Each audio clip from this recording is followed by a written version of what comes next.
We'll take a quick break, and when we return, I will introduce my guest. Thank you for staying with us on the Hallowed Chambers. And my guest today is a member of the House of Representatives. His name is Honorable Billy Osawaru, and he represents Orion Onwude Federal Constituency of Edo State. Thank you for joining us on the Hallowed Chambers today.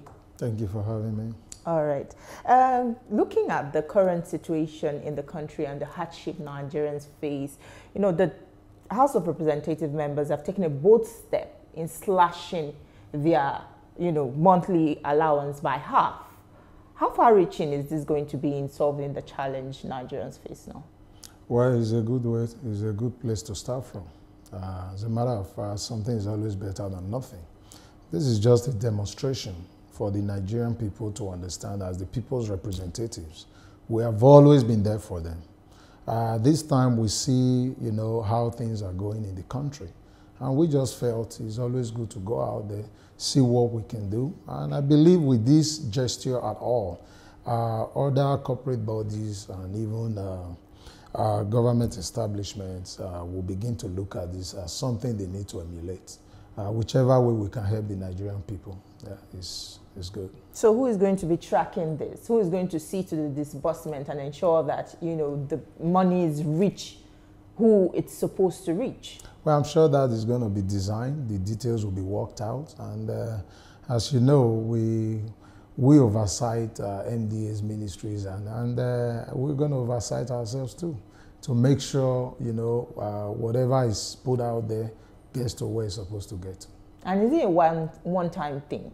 Is it just going to be for Well, a month, I think for for now, I think it's 6 months, if I'm not right. But whatever I say here, a disclaimer, whatever I say is just my own personal opinion.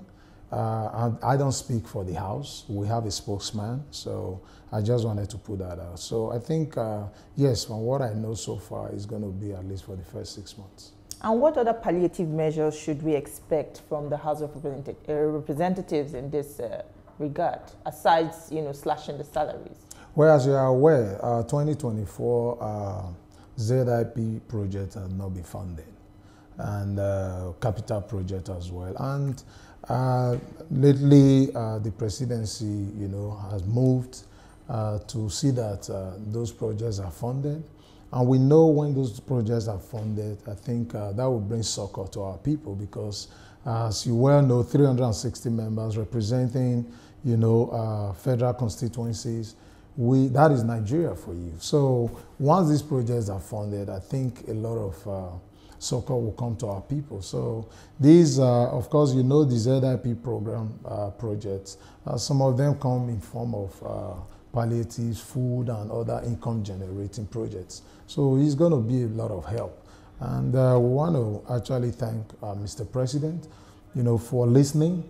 Yes, even though those projects have not been funded till now, but recently we've just been told that those projects have been made priority to see that those things get to our people.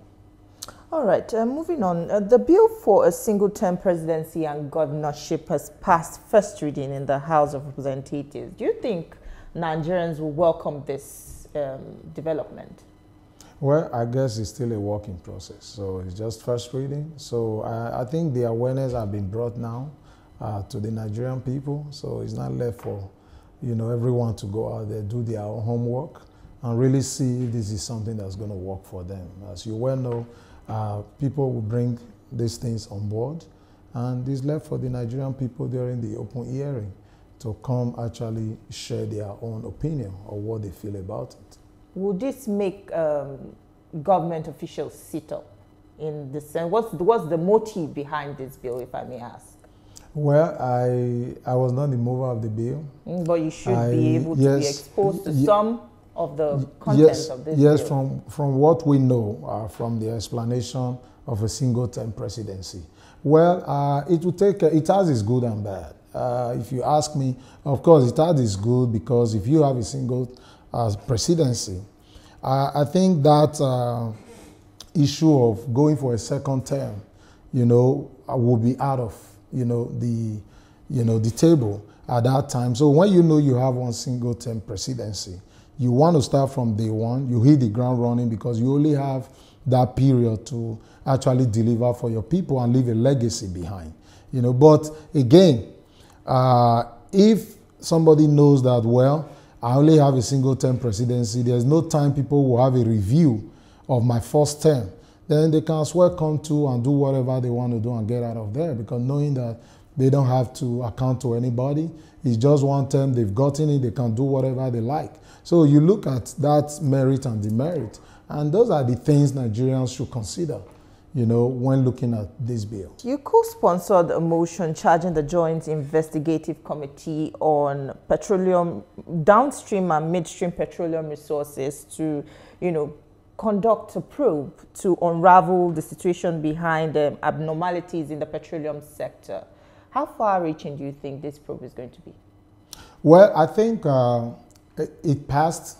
You know, the motion was carried by majority of the members, if not all. And because of the popularity of that motion, I can tell you that we are beginning to look, you know, for these problems. Because if we don't know the problems, we won't be able to find solutions to these problems. So if you take a look, a critical look at that motion, you know, with that forensic investigation, it's going to take care of a lot of those issues we'll be having. So many Nigerians have been screaming, why are we having these kind of issues? You know, and we know how important the oil sector is to the Nigerian economy. So, but we've not been looking at these problems, you know, holistically. So that motion is going to address this. By the time we are done with that forensic investigation, I'm sure with all the information we'll be getting out of there, we can make informed decisions. But this is not the first time, you know, the House or the National Assembly in general will be investigating such matters. What will make this different this time around? Because this is 10th Assembly. 10th Assembly, yes, is the most colorful assembly in the history of Nigerian Parliament. We have about 10 different political parties. And we work as a family, like I said, for a better Nigeria. Why a lot of us came on board, if you look at how we came, you will understand that we came on board because we wanted to fix what has been wrong, to right all the wrongs in the system. So right from day one that we came on board, we've been working together as a family. So again, 10th Assembly has been making, you know, a lot of strides in these areas. And I think we are going to make a difference because we are so focused on solutions. And we are so focused on our legacy at the end of the day. So with this kind of motion, with the way, you know, people have been taking it, I see that this is going to make a difference. The implementation of the PIA has been one major factor that, you know, some lawmakers have raised. Is this probe also going to look into that, the implementation of the PIA?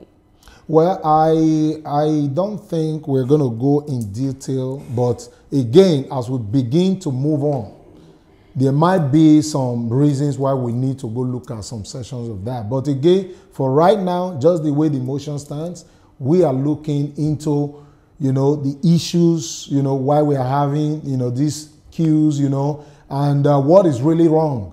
You know, the regulatory bodies, are they really doing what they are supposed to be doing? You know, so we are looking at all this. But again, as the investigation goes on, maybe we might have a need to look at that direction. But if it comes up, yes, so be it. All right, we'll still have a lot to discuss, but we'll take a quick break. Don't go anywhere. We still have more for you on the program. Stay with us. We'll be right back.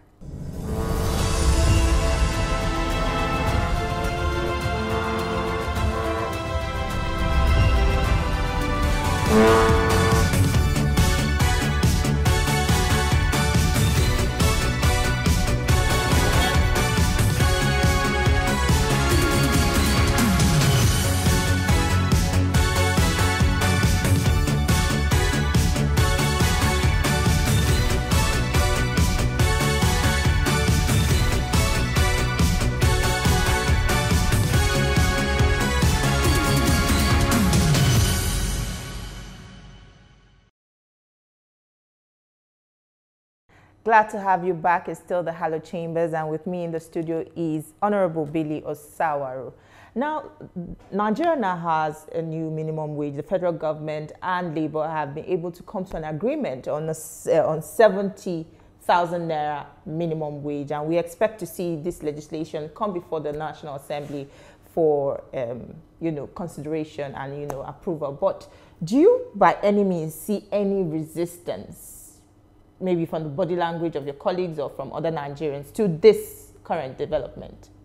Well, so far as I don't think, and I don't expect that, because we are here, we are the people's representative. Whatever we feel will be good for our people, why do we have to resist it? And I want to tell you, this has become a priority since yesterday that this agreement, was reached. I think the National Assembly is eagerly waiting, to quickly push this. It has become a priority now, because anything that will better the lives of Nigerian people is what we stand for. So again, where they are now is better than where they used to be, and we are all for it. And how would you say maybe the state governors will comply? Because those have been the major factor in this regard. There's no holistic full implementation by some state governors. How do you think this is going to check these lapses? Well, I'm sure before they came to this position, the governors would have been carried along, because this was not a one-day decision or agreement. So you need to understand something. There's no time we can get all the 36 states governors to agree. But Nigeria must move forward. And I'm sure by the time this starts, maybe some of those governors, this is actually going to put them on the spot to start looking inward, to see, apart from what comes from the Federation's account, then what else can they do in form of internally generated revenue? So, and I'm sure this has become a challenge for the governors as well. So, because there are some states, that are ready to pay even more than this. So, when they are doing that, what does that tell about other states? So, I think it creates some kind of competition for the governors to go back, because every governor wants to leave a legacy behind, a good one.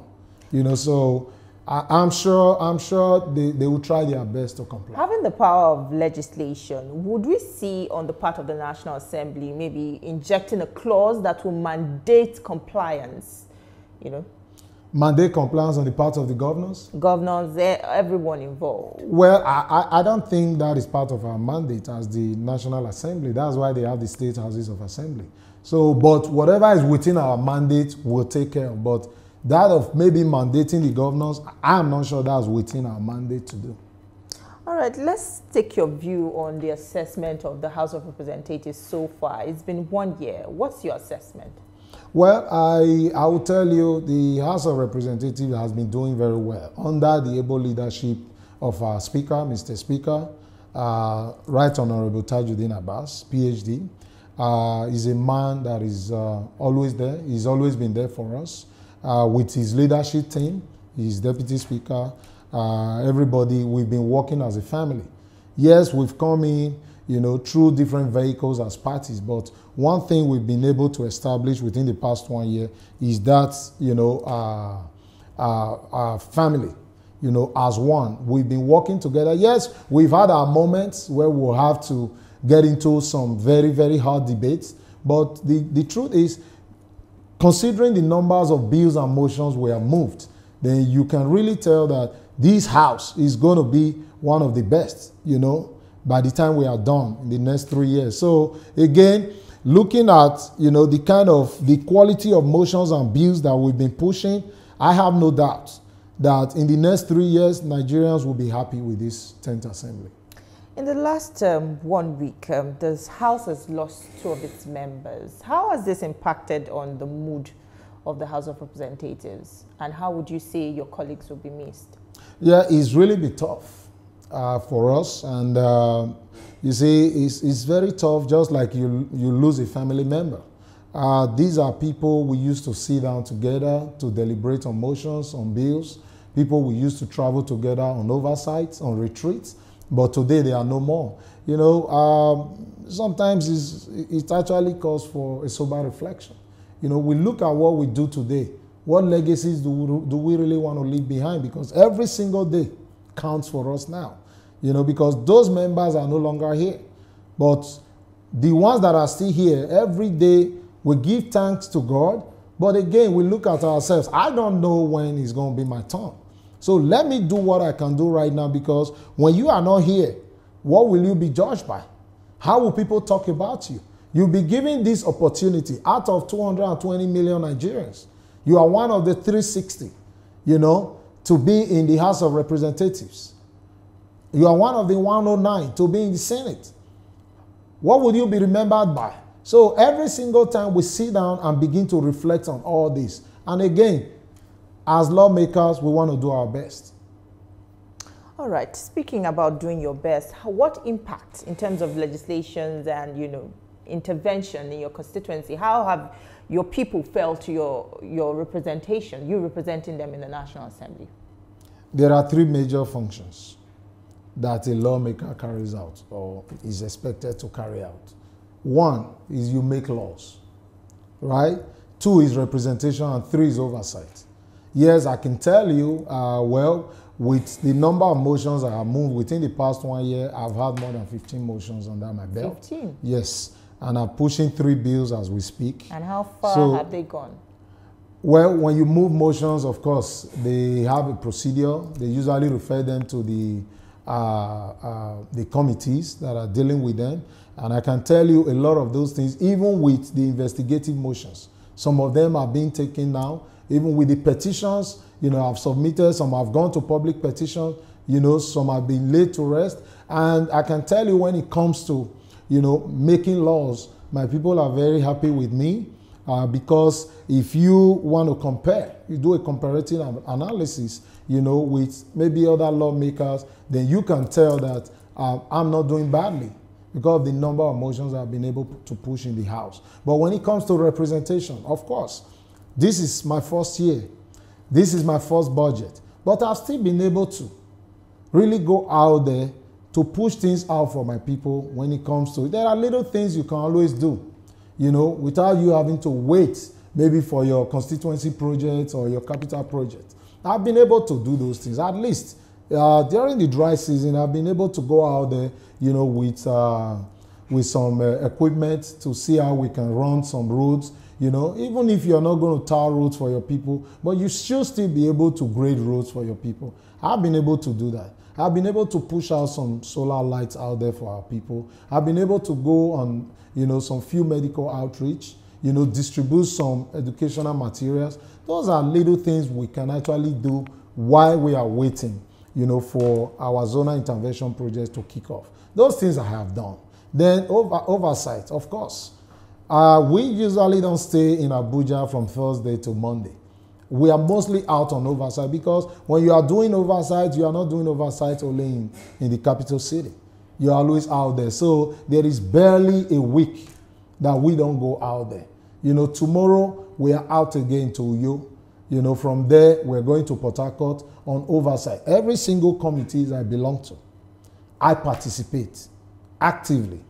And this participation, of course, involves oversight, retreat, because this 10th assembly, one good thing our Honorable Speaker has put down is to make sure that every committee goes on a retreat.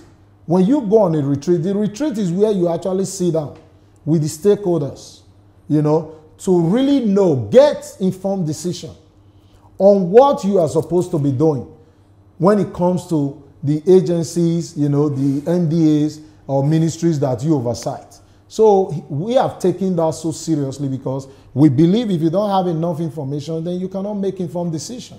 So we've been going on a lot of retreats. So every single committee I belong to, I've always participated. So if you assess me based on those 3, then you will see that I'm not doing bad. That is all on the program this week. Do remember that you can see this episode again on TVC News YouTube channel. Also, watch a repeat on Sunday at 7 a.m. and follow TVC News on all our social media handles for more updates. Thank you for watching. I am Tijesu Adeoye. See you next time.